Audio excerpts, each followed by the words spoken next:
الرحمن الرحيم وهرين waxaan salaamayaa dhammaan dadweynaha sharafta mudan ee ku dhaqan magaalada madaxda gobolka Gabiley dhammaantiin waxaan leeyahay assalaamu calaykum wa rahmatullaahi wa barakaatuh inta ka bacdi waxa laga yaabaa dhammaantiin aad weydiinaysaan waa maxay barnaamijkani waa barnaamijka ay taqaaneen waa barnaamijkii sarki Soomaaliland ee aad uga barateen wacyigelinta kala duwan iyo ciyaaraha sarkiska runtiina maanta sarki Soomaaliland waxay dadka lagu soo diyaariyeen show xaqiiqi ah lagu soo shaqeeyay oo aan filayo in dhammaantiin aad ka wada heli doontaan hadda barnaamijkan maanta waxa iska kaashaday hay'adda Havoyoco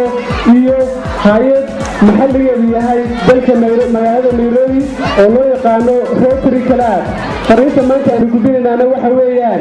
in hablaha iyo inamada loo sino waxbarashada waxay sugnaadaa waa sarki Soomaaliland balaadii kala baxay iyo sarki Soomaaliland ballanteeduna waxa weeyaan saacadina la baxay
Havoyoco Circus Somaliland.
Havoyoco Circus Somaliland.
Thank you.